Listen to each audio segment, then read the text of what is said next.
Hello, hello, hello. Hi, everyone. All right. All right. I hope everybody is here. And I am coming to you live again. This is hold on, let me make sure. This is day 6 of my systems live series. Um, This is day 6 of my Systems That Make Teams Work series. And today, this is the last part of just noticing and seeing the system. And so today, what I'm going to be talking to y'all about is the symptom, seeing the system behind the symptoms. Okay. Seeing the system behind the symptoms. Okay. That is what we are going to be focused on today.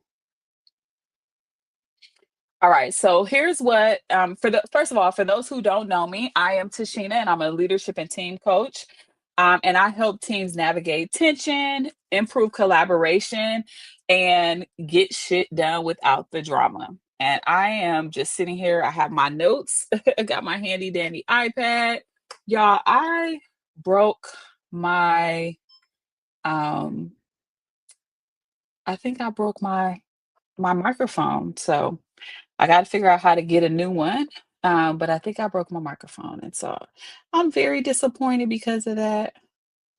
Um, and so we're going to figure that out. But anyway, so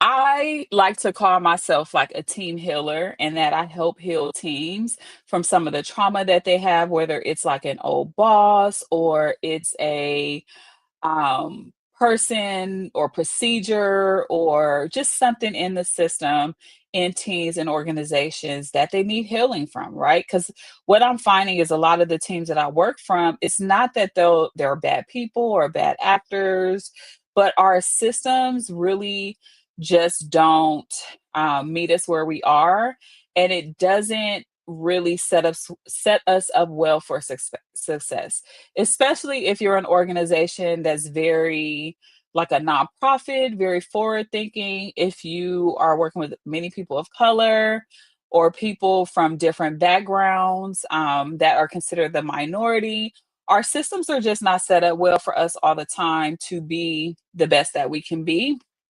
And so I say that our systems are sick, like they're hurting, they're looking for more, they're looking for some type of healing. And of course, in our society right now, there's a lot of teams and a lot of systems that really need some support, need help, right? And so what I see is that a lot of times we focus on the symptom, and these are just band-aid solutions. So think of something like you get hurt and somebody pops a band-aid on top of it. Is it really healed, or is there something else that is underneath that needs to actually be looked at, that needs to be catered to?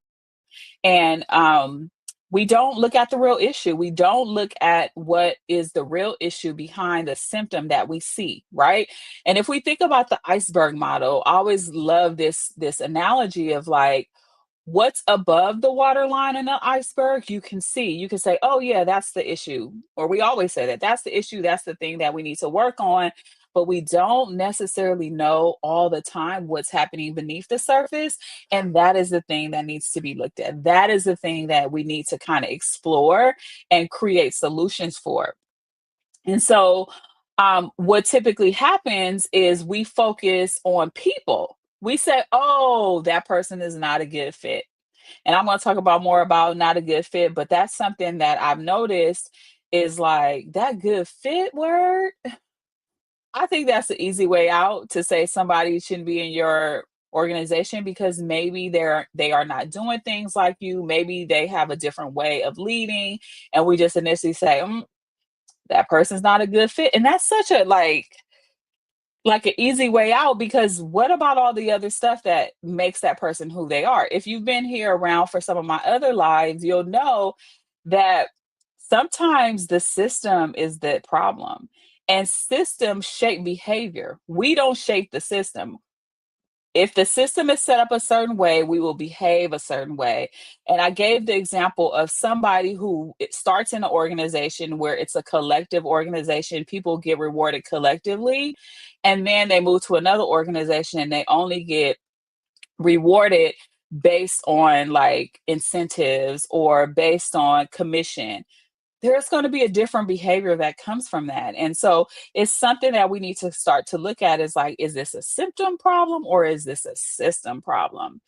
Okay. And so I want to get us out of the easy way out. I want to really like lock in right now some of the learning that I've been talking about and really get us to really think about like, can I see the system? Is it easy for me to see the system? Do I understand what a system does? And so this is the last live of seeing the system, and then we're going to go into some other things around the system after this. Okay. So let's first talk about what's the difference between a symptom and a system, okay? Because we could talk all day about like we need to look at that, but if we don't have an aligned definition, we're still going to be lost. So I want to have that aligned definition with y'all. Y'all good? We good with that? All right, let's be good with that. All right, so here are some of the symptoms that I see a lot in teams. You guys will probably be in agreement with me here. So the first thing is burnout. Okay. Burnout is something that we see so often. And sometimes even like the burnout is a little bit of a sneaky girl, but sometimes, a lot of times there is burnout on a team or in an organization where we might see people calling out sick. We might see people not showing up on time to work, or we may even see people leaving work late. And then we start to see these signs of burnout. And it is one of the things that is above the waterline. It's something that we can see, and it's something that oftentimes we say, "Oh, this person is just so burned out. Let's give them a vacation. Let's let them have some time off." Or I don't know why this person is burnt out. It's not that hard to do work here, and then we just keep pushing them, right? So I see that, and I have seen that. Trust me, in many systems. The second thing is silos. But before I go to silos, with burnout, you're also likely to see employee turnover.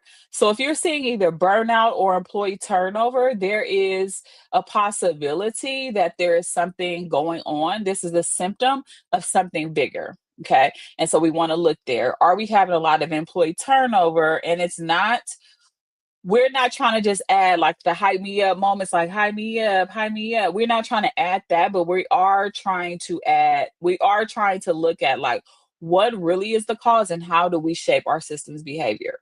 Okay. But I'm going ahead of myself. Okay. So burnout and employee turnover are symptoms. Another symptom is silos. Silos, you're going to see people hoarding work or doing work alone. And so it's funny because, I recall being in corporate spaces and I always felt like I should give everything away. And the reason why I felt this way is because I felt like I wouldn't get the recognition that deserved.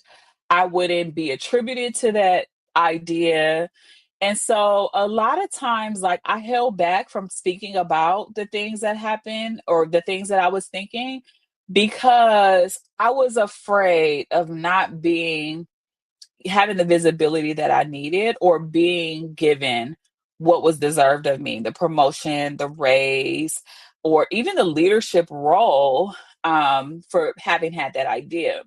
And so a lot of these things cause me to work more alone, or I will hoard what I'm doing until it's finalized and then I would share, and I wouldn't share it immediately. It could be even something as simple as like a book that I'm reading that's valuable, or a process that I learned that's valuable. And I would wait until I mastered it before I shared it. And I think, you know, you're probably thinking like, well, you end up sharing it anyway, so why not share it to begin with? It's because once I mastered it, it was like I already had validated it for myself that me knowing the information was enough, and it would take somebody just as much time to actually learn it, to read the book, to do whatever. And so this behavior, as I look back at it, was a sign of a deeper system issue that wasn't being addressed. And, somebody may have come up to me and said, and actually people have come up to me and said, it's like, Tashina, I need you to be more a team player, or you seem like you don't share information, or this is a kicker, you're a little aloof. You don't seem involved or connected or things like that. And that would be kind of a turn off because I was like, really? Really? I am like the most open person ever, right? And it's true. Like I am and I can be the most open person at for sure. Like if you ask me and you are interested in what I know, I'm gonna tell you, right? But a lot of times there was a system issue that made me not feel like I can share. And it was just the reality, right? But if you are starting to see silos on your team or in your group, this could be a sign of a systems issue. The other thing is bottlenecks. If you're seeing a lot of bottlenecks, if you're seeing people kind of get stuck at a certain point, even like in their career, this is the one that people don't often pay much attention to. But sometimes there are people who um, get there's a bottleneck in their career. Like they're doing all these amazing things until they get to this one level and then they're stuck, right? I say a lot of this happens when, especially women of color, when they're trying to move up in the organization and all of a sudden they make it to just before the C-suite and then they get turned down, right? They get turned down. And it feels like, sorry y'all, my son got his phone on loud in the background and it's bothering me. So I'm trying to tell him to turn it down. Turn it down.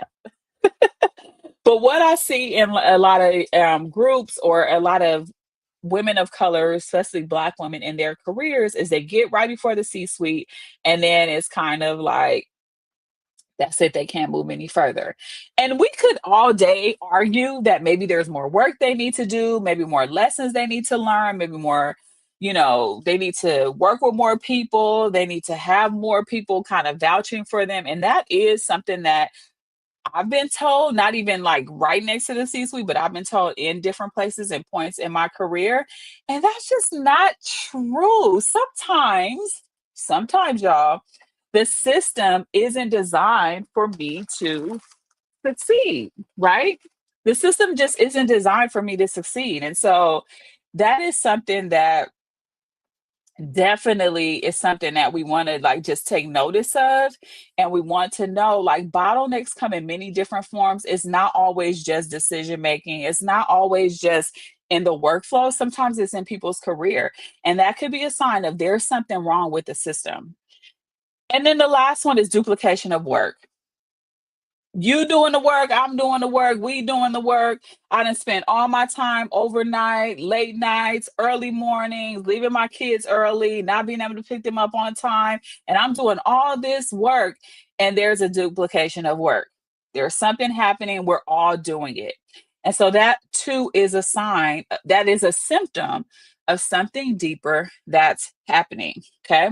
So these are the primary symptoms that we see in our organizations that we need to continue to pay attention to. I'll just repeat them again. Burnout, which can lead to employee turnover, silos, bottlenecks, and duplication of work. These are all symptoms of a deeper system issue. Now, the reason why I'm going through this is because, again, we tend to focus on the symptom, and not think about what's the underlying symptom behind that could be getting in the way. So let's talk about systems. Let's talk about the systems that are at play, but behind all of these things that I just shared, actually. Okay. First one, you heard me kind of hint at it, rewards and recognition.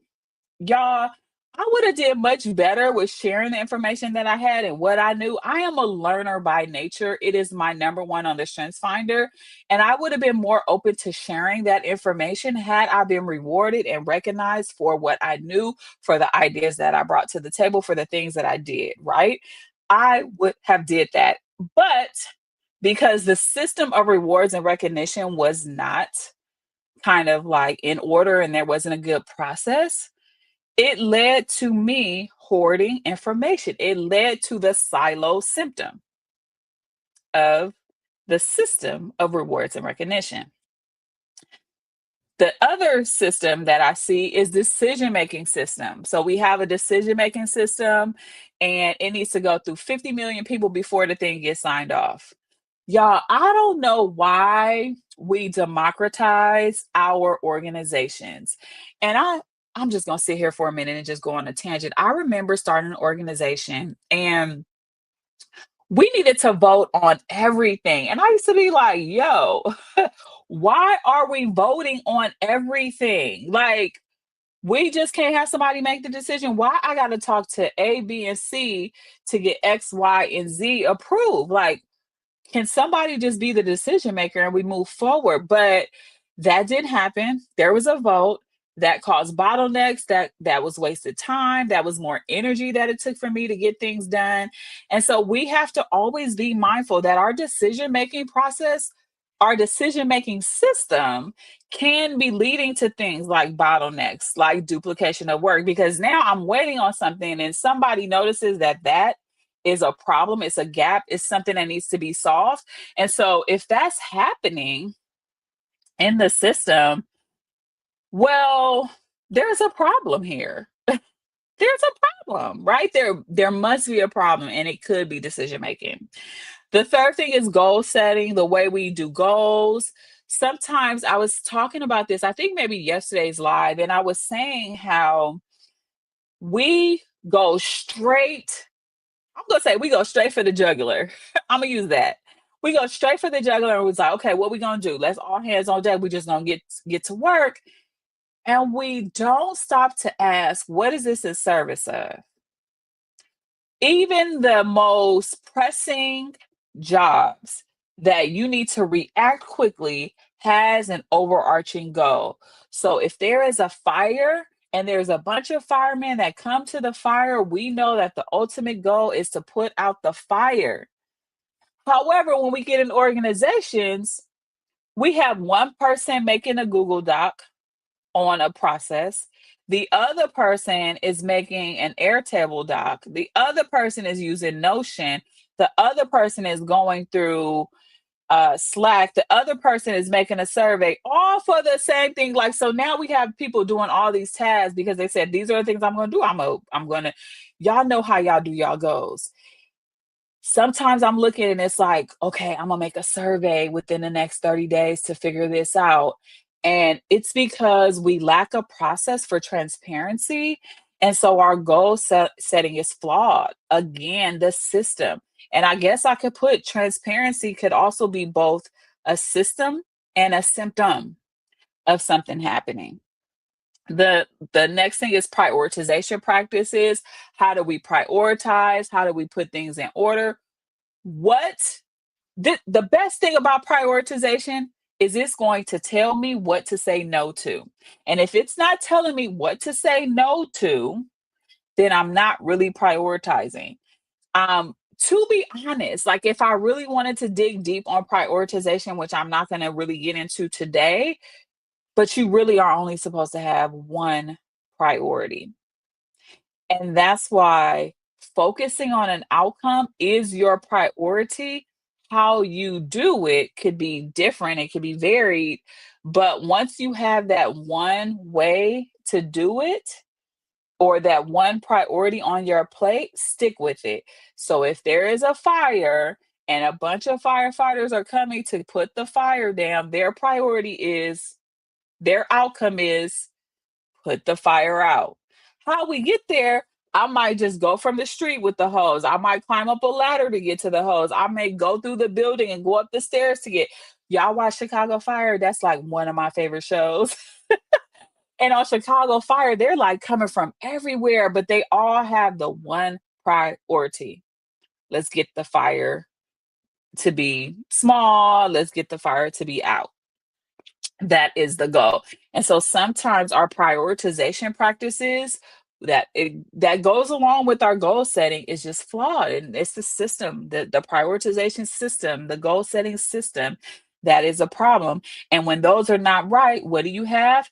Duplication of work. Sometimes you get bottlenecks, sometimes you get burnout, sometimes you have people with employee turnover because they're tired of it. Like, if we can't be aligned, I'm out of here. That's what happens, right? And the last one, my favorite one that is a cause of a lot of problems are meetings, our meeting system, our meeting hygiene system, how we set up meetings, how we show up to meetings, how we just, participate in meetings, what we expect out of our meetings. That system is so flawed that now I'm burnt out because I'm always in a meeting. I spend more time in a meeting than anything else. Okay. And that, my friends, are the differences between a symptom and a system. Can y'all see how that aligns? Can y'all see how that goes together? Put a comment in the chat, even if you're watching this afterwards. Put a comment, let me know that you understand the difference between a system and a symptom. System and a symptom. All right, so what are the steps? What are the steps? How are we going to start noticing this? How are we going to be quick on our toes to really notice what is happening in our systems? The first thing is we need to spot the symptom. Spot the symptoms. Spot the blood that's like coming from the sore. Spot the fire. Spot the burnout. Spot the duplication of work. Spot the silo. Spot that first.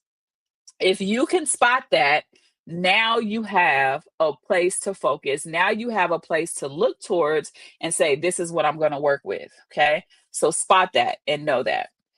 And once you do that, you're good to go. Then you need to ask yourself what's driving that behavior. Usually it's something in the system. So I've been sharing this with you guys already. I've been saying if you see that there's a bottleneck, there's probably something driving it, which is the decision making process. And so you want to go there and you want to say, like, the decision making process is flawed. Therefore, that's why I'm seeing a lot of bottlenecks. Therefore, that's why there's employee turnover. Therefore, that's why people are duplicating work, because there's a problem with the decision making system. So once you spot the symptom, then you figure out what's driving that symptom, what's causing this team to bleed, what's causing the organization to bleed, what's causing the pain in the organization. Figure that out. And then you ask yourself, what can we do to shift things? So if it is a bottleneck and the decision making is a thing in the system, what can we do? You know what? I'm only going to make decisions if it pertains to these 3 points of criteria. That's the only time I need to know. Or you make the decision and you put it on Slack what the decision was. And we trust that because you're closest to the work, you got our backs. Okay? So those are the 3 things. Spot the symptom, see what's driving it in the system, and then do your due diligence with creating a new process, a new thing to shift things in the best direction. Okay. So that's all I have for you all today. But what I do want to say is stop blaming your people. Stop saying that people are a good fit, because 9 times out of 10, our system is just not set up for people to thrive, for people to do well. And we think it's all these other problems, but I hope in these 6 days that I've been going live and I've been sharing information to you, you're seeing how much more we need to focus on the system in order to move our work forward, in order to be successful, in order to bring back an ROI into our organizations, and just to feel good when we walk into work. That's the point. Let's just feel good, okay? All right. So thank y'all. Thank y'all for joining. Tap in with me if you want to know more about systems thinking. If you are a team or a leader who is like, hey, I think this information will be great for my team, please DM me or click the link in my bio.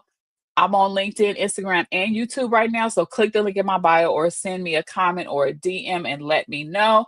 Sign up for my email list. For in a couple of weeks, I'm going to start doing some special training only to my email list, only to my email list. So I want you to be able to have that training and be able to get on there and get in there. And I'm starting to do something fun where I'm going to bring you some real life, like leadership lessons out of society. So we're looking at things like the news, the politics, real world things that are happening real time. We're going to analyze it together and we're just going to break it down like, why was this not the right leadership decision? Why was this a systems problem? Why was this a team problem? Why was this a workflow problem? Could this have been an email? So we're going to do all that kind of stuff. I really just want to have fun in this last fourth quarter. But reach out to me if you have anything. And I love y'all. Goodbye. See you later. Bye.